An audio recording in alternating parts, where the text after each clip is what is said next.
Assalamualaikum warahmatullahi wabarakatuh. Hamdan syukronillah wassalatu wassalamu ala rasulillah nabiyina Muhammadin sallallahu alaihi wasallam.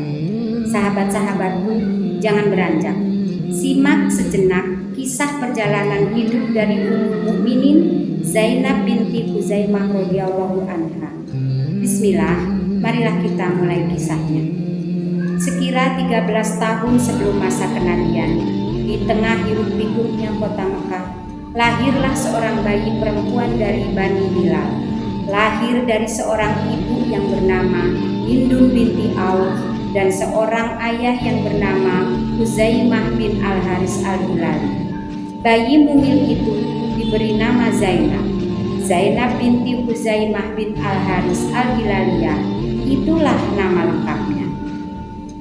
Zainab kecil tumbuh dan dewasa di lingkungan masyarakat yang sangat menjunjung tinggi nilai-nilai kedermawanan, menjadikan karakter dan jiwa kedermawanannya tumbuh subur dalam jiwanya. Dan jauh sebelum mengenal Islam, Zainab pun sudah dikenal sebagai wanita yang berhati lapang untuk kaum yang papa. Tangannya ringan dalam memberi, lisannya lembut dan menenangkan. Senyumnya ramah dalam menyambut mereka yang tidak dilihat oleh dunia. Tak heran, dari masa itu, di masa jahiliyah, Zainab sudah digelari sebagai Ummul Masakin, yang artinya ibu bagi orang-orang miskin. Gelar yang tidak didapat bukan dari limpahan harta semata, melainkan dari kepekaan jiwa dan rasa. Zainab tidak akan pernah membiarkan orang lapar mengetuk pintunya, pulang tanpa kenyang dan tersenyum. Ia selalu memberi, walaupun untuk dirinya pun terkadang kekurangan. Namun, takdir kehidupan Zainab tidak semulus hatinya. Kebahagiaan sebagai seorang istri dari pria Quraisy At-Tufail bin Al-Haris kandas di tengah jalan. Zainab diceraikan karena tidak mempunyai keturunan. Tanpa banyak kata, dalam diam ia menerima, dalam air mata ia berserah. Tak lama setelah itu, Zainab pun kembali menikah dengan saudaranya, Ubaidah bin Al-Haris. Ia adalah seorang yang soleh dan bertanggung jawab, seorang sahabat utama Rasul, seorang prajurit yang dikenal sangat piawai dalam mengendarai kuda. Qadarullah, baru saja harapan bersemi, duka kembali menghampiri. Dalam pertempuran perang Badar, Ubaidah gugur sebagai syuhada, meninggalkan Zainab dalam sunyi dan sendiri di kota Madinah. Kota yang baru saja ia jejaki setelah berhijrah bersama suaminya. Zainab kini hidup sendiri, namun tak satu pun keluhan terdengar dari lisannya. Ia tetap tegar, tetap memberi makan kaum miskin, tetap tersenyum kepada tetangga walaupun memendam duka. Di balik wajahnya yang sabar, tersimpan lautan kepedihan yang tidak diketahui orang. Malam-malam dan dinginnya angin menjadi temannya. Siangnya sunyi, hanya senyuman dan sedekah menjadi pelipur lara. Berita tentang Zainab dan kesabarannya terdengar sampai ke telinga Rasulullah. Hatinya bergetar mendengar kisah wanita mulia itu. Janda tanpa keturunan yang ditinggal wafat suaminya yang syahid dalam pertempuran. Hidup sendiri dalam kesunyian, dan yang membuat Rasul iba dalam waktu yang cukup lama, tak satu pun sahabat yang mau melamarnya. Di tengah masyarakat Arab yang sangat memuliakan kecantikan dan garis keturunan, Zainab dianggap kurang menarik dan hanya biasa. Tak ada yang melihat kemuliaan hatinya. Maka dengan kasih sayang yang melampaui batas manusia biasa, Rasulullah bermaksud melamarnya. Mahar pun disiapkan, 400 dirham, jumlah yang terjangkau menjadi lambang kehormatan untuk wanita agung. Mendengar berita tersebut, Zainab serasa tidak percaya. Kepada utusan yang datang padanya, Zainab bertanya dengan lirih dan menahan air mata. Benarkah ini Rasulullah akan menjadikan aku istrinya? Benar wahai Zainab, beliau mengagumi kebaikanmu, beliau tahu tentang kedermawanan dan kesabaranmu. Beliau ingin menjadikanmu bagian dari keluarganya. Jawab utusan itu kepada Zainab. Tangis Zainab pun pecah.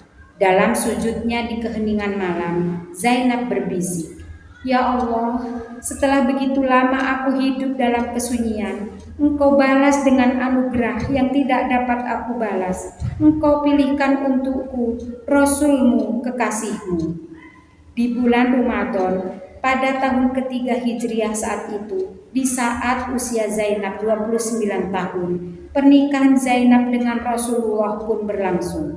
Paman Zainab, Qabisah al-Haris, yang menjadi walinya. Pernikahan dilangsungkan tanpa pesta besar, tanpa keramaian, dan tanpa perhiasan yang berlebih. Namun semua penduduk Madinah tahu pernikahan ini adalah pernikahan yang barokah. Di sebuah kamar kecil di sisi rumah Ummul Mukminin Aisyah dan Hafsah radhiyallahu anhuma, kini Zainab tinggal. Di rumah yang sangat sederhana namun penuh cinta itu, Zainab mulai hidupnya yang baru sebagai istri Rasulullah. Rasulullah menyambutnya dengan penuh kasih sayang dan kelembutan luar biasa. "Wahai Zainab, engkau tak perlu merasa rendah diri dengan siapapun. Engkau adalah istri Rasul, engkau adalah Ummul Mukminin, engkau adalah istri Nabi Allah." Zainab pun tertunduk mendengar perkataan Rasulullah sedemikian. Air matanya jatuh bukan karena sedih, melainkan karena ia tidak menyangka dalam kehidupan yang sempit ini Allah berkenan memuliakannya begitu tinggi. Gelar Ummul Masakin yang tersemat pada dirinya pun oleh Rasulullah tetap dibiarkan, walaupun biasanya Rasul tidak menyukai gelar-gelar jahiliyah. Setelah menjadi istri Rasul, Zainab pun semakin solih, semakin menyayangi orang-orang yang papa. Rasul sering menyaksikan Zainab sibuk menenun kain untuk fakir miskin, menyiapkan makanan untuk anak-anak yatim di sekitar kota Madinah. Rasul pun menyaksikan Zainab memperlakukan budaknya seperti saudara sendiri. Suatu sore, Rasulullah menghampiri Zainab dengan senyuman dan cinta yang tulus. Beliau berkata, "Wahai Zainab, apa engkau tidak merasa lelah membagi apa yang kau miliki, padahal engkau sendiri terkadang dalam kekurangan?" Zainab menjawab dengan senyum lembut dan mata berkaca-kaca, "Wahai Rasulullah, bagaimana aku harus merasa kekurangan, sedangkan aku memiliki engkau, kekasih Allah sebagai pelindungku." Rasul pun terharu mendengar jawaban sang Ummul Masakin.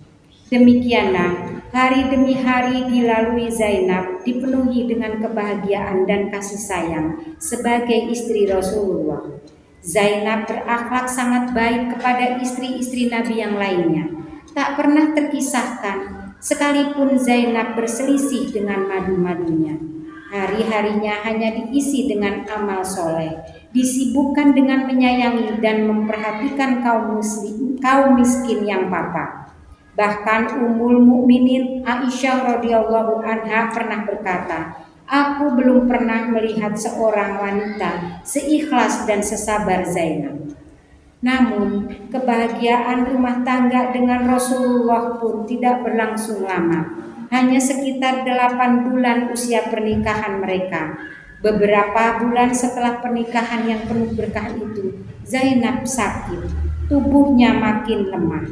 Dan ketika semakin lemah dan tak berdaya, dengan suara lirih ia memanggil Rasulullah. Rasulullah pun mendekat seraya menggenggam tangan Zainab yang semakin dingin. "Wahai kekasih Allah, izinkan aku berpesan. Aku telah bahagia lebih dari yang aku bayangkan. Jika aku tiada nanti, tolong doakan aku Rasulullah, agar Allah mengampuni aku, mengumpulkan aku di tempat yang baik," pinta Zainab dengan suara gemetar dan lirih. Air mata Rasulullah pun jatuh membasahi janggutnya. "Engkau wahai Zainab akan menjadi penghuni surga insya Allah." Dalam keheningan malam itu, Rasulullah mendoakan Zainab dalam sujud-sujudnya. Rasulullah mendoakan agar Allah menerima Zainab dengan ridho yang sempurna. Tak lama setelah itu, ruh Ummul Masakin diambil menghadap Robnya. Berita wafatnya Ummul Masakin tersebar ke seluruh Madinah. Orang-orang miskin menangis, anak-anak yatim kehilangan ibu keduanya. Dengan penuh duka yang mendalam, Rasulullah mengurus sendiri jenazah Zainab. Rasulullah pun mengimami sholat jenazah Ummul Masakin, memohonkan ampunan untuknya. Ya Allah, ampunilah Ummul Masakin. Angkatlah derajatnya di sisimu. Kumpulkan bersama wanita-wanita suci di surgamu. Beliau pun mengiringi jenazah Zainab ke pemakaman Baqi, sebuah pemakaman yang mulia di Madinah, yang akan menjadi tempat peristirahatan terakhir sang Ummul Masakin. Rasulullah pun ikut turun ke liang lahat, menyelimutinya dengan lembut, seraya membisikkan doa-doa terindah sebagai salam perpisahan. Kepergian Zainab bukan hanya menyisakan duka bagi Rasul dan keluarganya. Begitu singkat, meninggalkan jejak kebaikan yang takkan lekang waktu. Zainab tidak meninggalkan hadis, tidak dikenal juga sebagai ahli fikih, tidak pula sebagai periwayat ilmu. Namun Zainab meninggalkan contoh akhlak nyata tentang ketulusan hati, sabar atas ujian, dan kepedulian terhadap sesama. Usia Zainab sangat singkat, 30 tahun beliau wafat. Namun betapa Allah sangat memberkahi usianya. 2 gelar tersemat pada dirinya, gelar yang tidak disandang wanita manapun. Gelar sebagai Ummul Masakin, ibunya orang-orang miskin. Gelar sebagai Ummul Mukminin, ibunya orang-orang mukmin. Kisah Zainab binti Huzaimah adalah tamparan halus bagi kita, di mana di masa manusia berlomba-lomba memperindah wajah, Zainab memperindah jiwa. Di masa ketika harta menjadi lambang kehormatan, Zainab menjadikan keikhlasan dan kepedulian sebagai mahkota. Rasulullah pun menikah dengan Zainab bukan karena kecantikannya atau kekayaannya, bukan pula karena keturunan bangsawan, tapi karena kecintaan Zainab terhadap orang-orang miskin dan atas kemuliaan hatinya. Juga karena Rasulullah ingin melindungi orang yang hidup dalam kerapuhan ketika tak lagi memiliki siapapun di dunia ini. Wallahu a'lam bishawab. Semoga melalui kisah ini kita bisa meneladani dan mewarisi akhlak-akhlaknya. Wabillahi taufiq wal hidayah. Wassalamualaikum warahmatullahi wabarakatuh.